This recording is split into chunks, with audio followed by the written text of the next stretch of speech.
man stands alone at the plate. This is a time for what? Individual achievement. But when he's out in the field, now what is he? Part of a team. Okay, apologies to Robert De Niro. But that quote from The Untouchables seems somehow appropriate for the discussion I'd like to have on today's episode of the Tavern Poker Podcast. Welcome everybody, I'm your poker guru, Steve Wannall. And when it comes to poker, teamwork is probably not the first thing that you think of. In fact, it's probably not the second or third or even 85th. After all, poker just isn't a team sport. Or is it? Well, this is something I'd like to examine a little bit further, because my own opinion on this has changed a little bit over the years. And it'll help if I put this in a little bit of context. Now, in the past couple of decades, I have played a lot of poker. I have played poker in casinos, in satellite tournaments, home games, and several different poker leagues.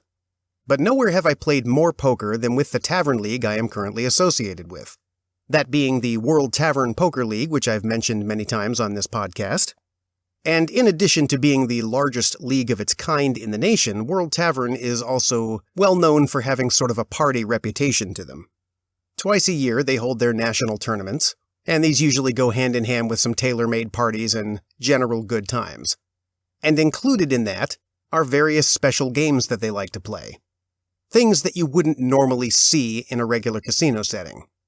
These can be games like Crazy Pineapple, or grinder tournaments that operate very much like a standard cash game but with a specific time limit involved, after which a winner is declared. They run survivor tournaments, and bounty tournaments, and speed poker tournaments, and even an absolutely insane tournament where there are only 2 moves allowed, either folding or going all in. But perhaps the most intriguing and certainly one of the most popular special games that they run is the Tag Team Tournament. Now, when I first heard about this particular tournament format when I was about to go to my first ever World Poker Open, I thought the idea sounded utterly ridiculous. All I knew, based on the name of the game itself, was that you were paired up with a partner and the 2 of you would take turns playing the hands. This sounded like an awful idea to me. After all, poker isn't a team sport. I couldn't stand the thought of somebody else messing with my chip stack, putting my tournament life in jeopardy when I had no control over it. And so I wrote it off as just another frivolous tournament. But the very first time I ever went to Las Vegas and I found myself at the World Poker Open competing in the Nationals, I had just spent a very long day playing in a tournament.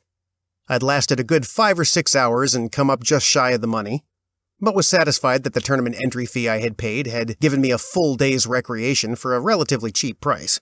And I hadn't had any other plans made for that night, so I was just kind of milling around the casino floor, seeing if there was anyone there that I knew, when it was announced over the microphone that the tag team tournament was about to begin, and there were still players looking for partners.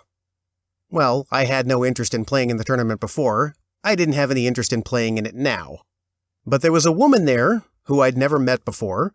She was a tournament director from another state in the league, and she was desperate. She really wanted to play in the game, but she didn't have a partner and really needed one, and she noticed that I was there and she'd seen me play throughout the week and decided that I was a good person to ask. I still had plenty of energy, and I had a whole evening free, and I had the money, so I figured, all right, fine, I'll just write this off as some recreation, not real poker. And I bought into the tag team game. What I discovered from that point on was a pleasant surprise. The game didn't function at all like I thought it was going to. Instead, it was actually quite intriguing. And it worked like this. Each player had exactly 1 partner, but they were also given their own stack of chips. And partners would both be playing at the same time, but at separate tables. From there, you would play your normal poker game, but periodically throughout the tournament, the director would call out freeze. Whenever a freeze was called, all action would stop. It didn't matter if you were in mid-bet, mid-deal, mid-flop. Everything at the table would literally freeze. Even the blind clock would be paused. At that point, the tournament director would then issue a statement.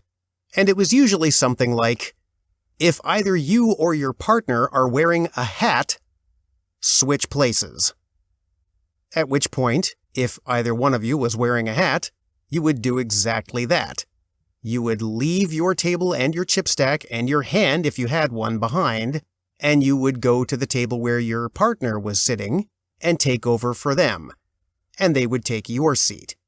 Then, once there, you'd have to quickly reconstruct what was happening at the table and take over playing as though you were them.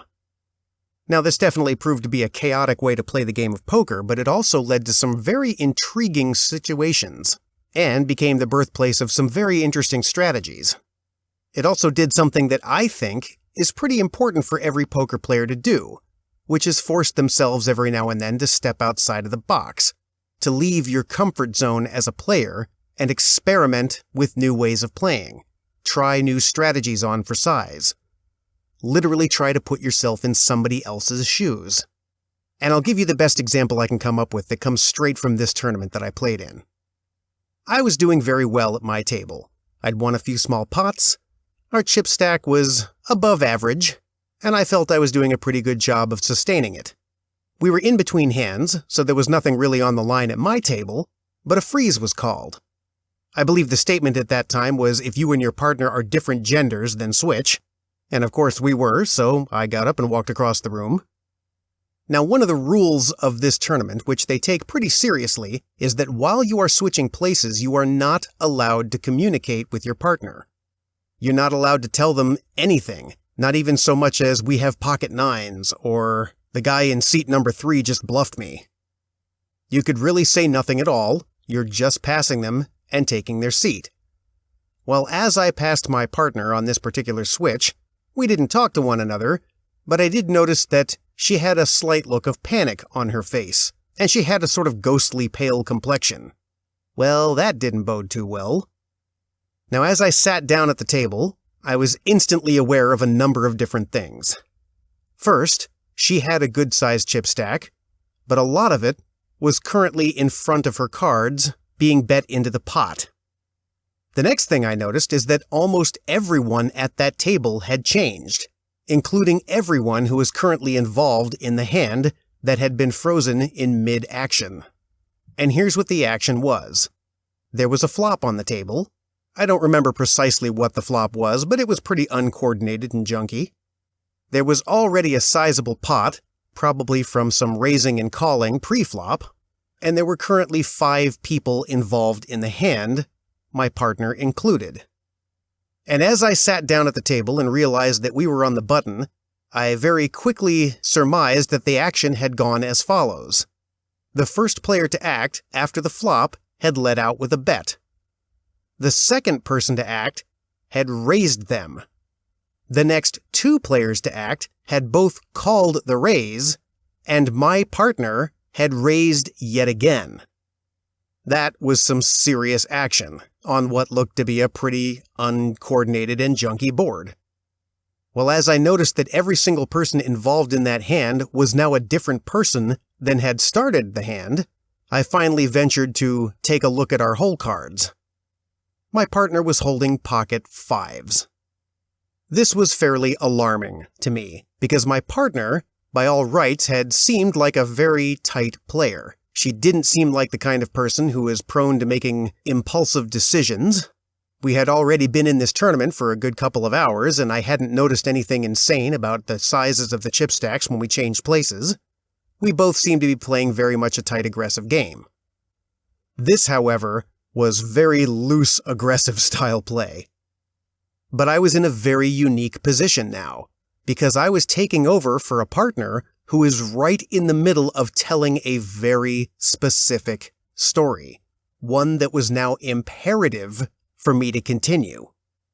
And luckily, the circumstances really helped me out, because as I said, every other player in that hand had also switched and was now coming in just as blind as I was.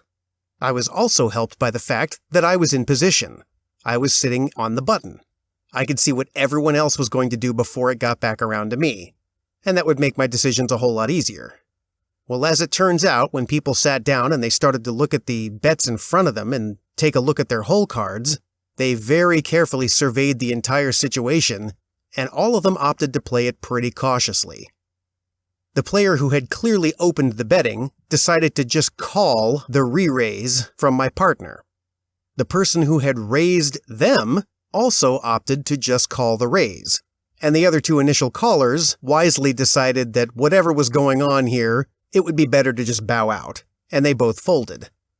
So 3 of us went to the turn. The turn didn't appear to change the board state at all. There was no possible flush out there. There wasn't really any straight possibilities that made sense. It was that kind of not too uncommon board where whatever the best hand was before the flop was almost certainly still the best hand now. I was absolutely convinced that best hand was not the pocket 5s I was holding. However, these other 2 new players, completely uncertain of what exactly had happened before any of us got there, probably put me on something as strong as pocket aces, or maybe a pocket pair that had flopped top set. And they both checked. Well, at this point, I had to size up the situation. I took a look at this enormous pot in front of me, and looked down at my own chip stack that my partner had just put at tremendous risk, realized that the pot in front of me was almost twice as much as what I had left in that chip stack, and I decided there was only one course of action I could take. I had to bet it. I had to bet it big. In fact, I had to bet it all. It was the only way to tell the same story that my partner had. So, I quietly took a deep breath, said a silent prayer to myself, and I shipped all of my chips into the center of the table. And to my delight, the other 2 players folded. I dragged the largest pot of the tournament, all because my partner chose a very ballsy time to bluff, and I had the sense to continue that story. We wound up lasting in that tournament for another 6.5 hours, and I came out of it totally sold on tag team poker. Since that first time in Vegas, I have competed in tag team tournaments on a number of different occasions. I have always had a good time, and, remarkably, I always seem to do very, very well. I've competed with a multitude of different partners, some of them who played very similar to the way I play, some of whom have styles that were very, very different. But there's just something about it that played to my strengths as a poker player. In fact, I've been a member of the winning team the last 3 times I've played in tag team events. And this has led me to question what it is about tag team events that seems to improve my play so much. Well, I think part of it is that, in a way, being a part of a team, and not just in it for yourself, has a tendency to improve the play of everybody involved. Because suddenly, you're not just playing for yourself. There's something else to consider. There's someone else to consider. When you're just by yourself, when you're the only one responsible for the decisions at the table, somehow it just becomes easier to play fast and loose with your own fate, to not consider the larger implications of your actions. But when you know that there's another player in that tournament, seated somewhere at another table, who is counting on you, it forces you to think of the bigger picture. It forces you to think of what I call the metagame, meaning not just the game that's right in front of you, the players at the table you are seated with, but the room as a whole. And that is something that even when you are by yourself, it really behooves you to pay attention to. I often go into a tournament reminding myself I'm not just playing the people at the table in front of me, I'm playing everyone. I'm trying to outlast everybody in the whole room. It's not just about short-term gains. It's about attrition, survival, endurance, patience. And being a part of a team can really force those qualities out of you. And this isn't the only attempt there have been over the years to try and turn poker into a team sport. There have been televised poker tournaments where people were part of a 5-person team, where everybody who made it deep into a tournament would try and earn points for their team depending on how long they lasted, and these points accumulated over the course of several different tournaments, with the largest portion of the cash pool going to the team that racked up the most points. World Tavern itself has even experimented with something called a Dream Team tournament, where you enter with 4 different players on a team, and each of you will earn points depending on how deep you go. Now, games of that sort are typically pretty hard to organize, and they're even harder to run. After all, there's the consideration of trying to split up all the teammates so that they're not playing against one another. You've got to keep track of a lot of different points for a lot of different players. There's a lot of moving parts. And some team games are more successful than others. But the underlying idea behind it, I think, is always a very intriguing one. The idea that your poker play becomes better when you're not just working for yourself. And on that note, I'd like to talk about something else that happened to me in recent years as a direct result of the league that I was in. Very early on in my Tavern League games, while I was just playing quietly off in a corner hoping no one would notice me and I could fly under the radar and maybe make it into the higher points, I began to notice people who were identifying as part of a specific group. People would start showing up to the poker tournaments wearing matching t-shirts, or buttons that all had the same pithy saying on them, or even card protectors that had some kind of a weird team name on them. And at first I didn't pay much attention to it, but gradually it became impossible not to notice, and I realized that these were players who had all spent a whole lot of time playing poker with one another, and they were beginning to collect into different cliques, different club affiliations, if you will. And of course I didn't understand the purpose of it. Being a part of a poker team sounded just as absurd to me as I initially thought the tag team tournament was going to be. Because, once again, say it with me, poker is not a team sport. And it didn't help that all these teams were referring to themselves by utterly ridiculous names that were clearly intended to make them sound like some kind of poker badasses. They had names like the Marauders, the Hit Squad, the Final Table Posse, and they all engaged in no small amount of trash talk with one another at the table, talking about how one team was better than the other. And to me, none of this seemed to serve any purpose, other than to say that you were affiliated with a group that was sort of the poker equivalent of a 1950s biker gang. So when someone finally approached me about joining one of these teams, well, needless to say, I was already predisposed to laugh in their face and give them a polite no thank you. But that's when another very interesting thing happened. Now, the man who approached me was a guy by the name of Rick, who I had been playing with in the Tavern League for approximately 3 years at that point. I knew him as a very solid player, who could be something of a hothead, and who made it a big part of his game to needle you a bit, to try and throw you off your game by buying real estate inside your head. Well, he had tried this with me for 3 years and hadn't had much success. As it turns out, I'm pretty unflappable at the poker table. I don't take much of anything personally. I don't tend to go on tilt. And I guess he must have figured, well, if you can't beat him, ask him to join. Now, I of course had absolutely no interest in being any part of any kind of poker gang. I would have laughed myself to sleep at the idea of putting on some kind of a leather poker jacket with our logo on it, and then squaring off against some other team across the felt like some kind of absurd Rodgers and Hammerstein musical. But as it turns out, none of that was even close to what Rick was pitching to me that day. As he described it, he was a part of a very elite group of players who all considered themselves to be very serious scholars of the game of poker. And the reason they had banded together was not for the sake of any kind of group solidarity. It wasn't about bragging rights or trash talking or showing up wearing their club colors.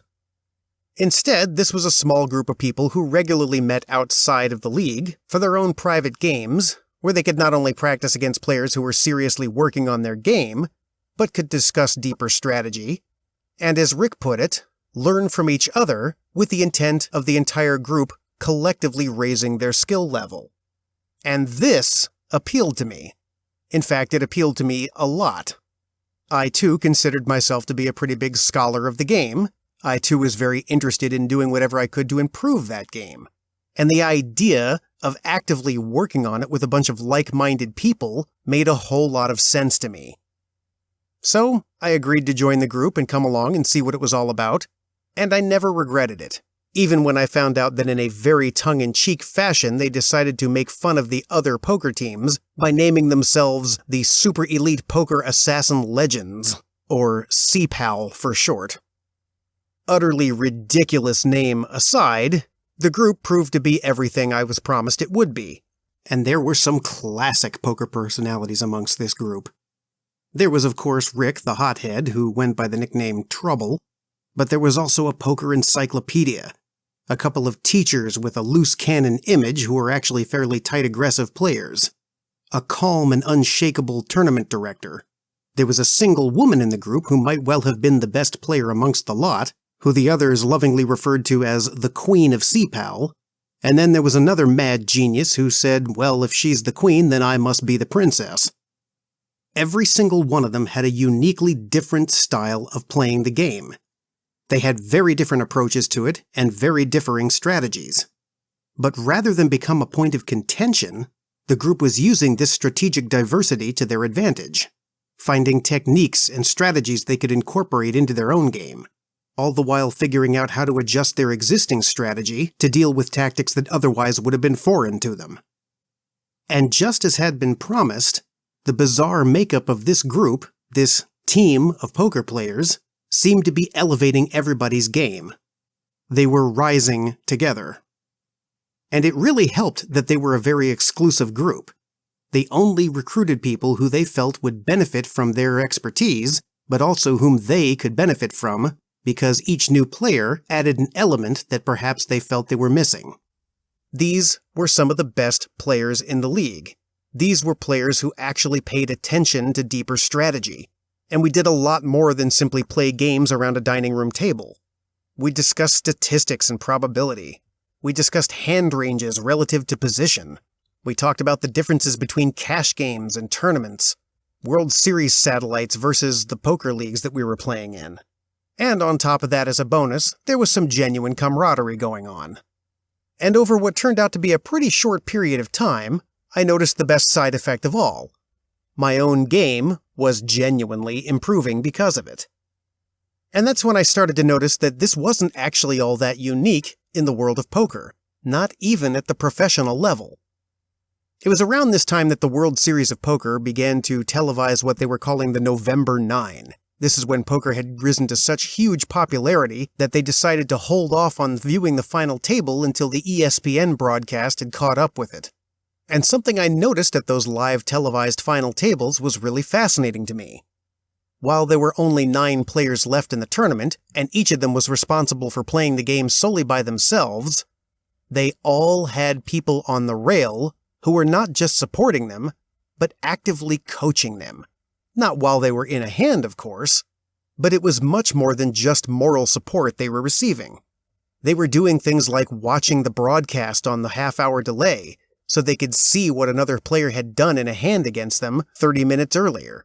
Then when they were in between hands, they could go over and consult their rail and talk about the strategy that's been going on so far, and devise a new one going ahead.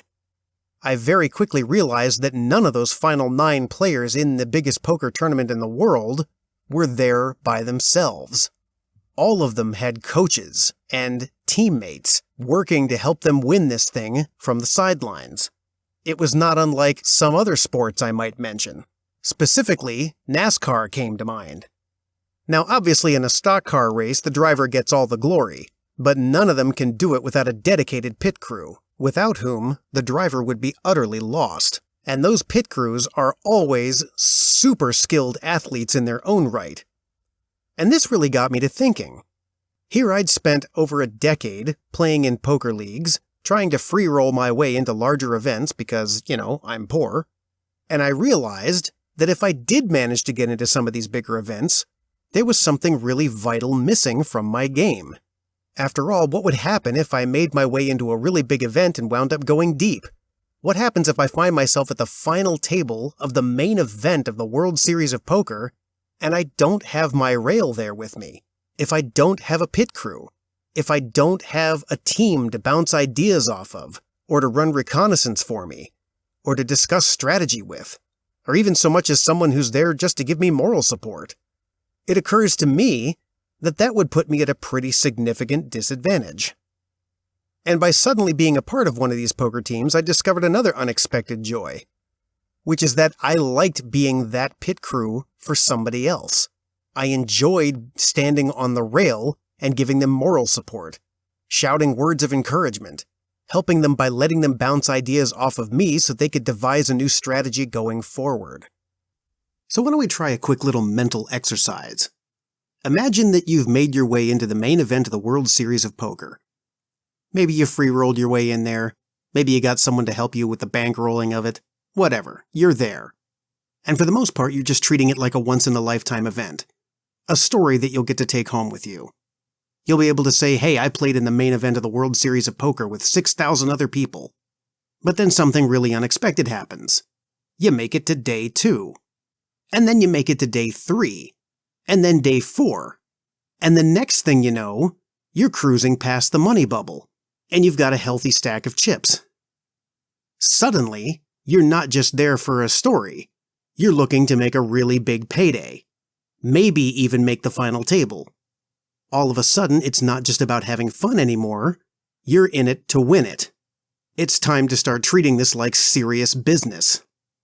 And as you get down to the last 3 or 4 tables, you realize suddenly, you've got a shot at making it to the final table. And the competition is now fiercer than ever before. You need some help. Luckily, you've got a poker team on standby. So you call them up, you bring them in, you fly them out. Hey, you've already made the money, you're good for it at this point, right? And the moment they get there and start standing on the rail behind you, things somehow get a little bit better.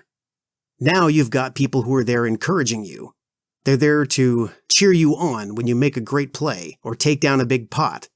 They're there to console you when you take a bad beat. When you decide to stand up from the table and stretch your legs for a little bit, one of them calls you over and shows you on his phone, where he's been watching the live stream of the event, that another player at the table you've been having a hard time getting a read on bluffed you in a hand about a half an hour ago, and suddenly you've got a better idea of how to play against this person. Another one of your teammates points out that you might be giving off a specific tell, and you make a mental note to try and change that behavior. And still another teammate is taking care of simple maintenance for you. They're making sure you've got water and food to snack on. They're sending regular updates back to your family and friends back home so you don't have to worry about it and can just concentrate on the game.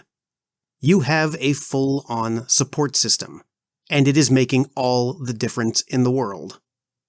And when you finally do find yourself at that final table, and maybe even get all the way to the end, where you get to lift that bracelet high in the air and claim victory, it'll be a victory that you can share with your friends who are with you the whole way. When I fantasize about making it into those big events, and I do fantasize about it, and so should you, these are the things that I think about. Not just about my own personal victory, but the effect it's going to have on everyone around me. It simply wouldn't be the same if I didn't have a team. Being a part of a poker team, something that originally sounded like utter nonsense to me, is now something I couldn't imagine going without. And even if for you it really is about nothing more than wearing the matching t-shirts, I have to concede that even on that level there is some intrinsic value to it. There is a comfort that comes from solidarity, just so long as you remember what the real purpose of it is. It's about community. It's about a sense of family. And for those of us who consider ourselves real scholars of the game, it's about improving ourselves, not just as poker players, but as people. And poker also offers the unique situation where you can be a part of a team for totally selfish reasons. There may not be an I in team, but there is a me.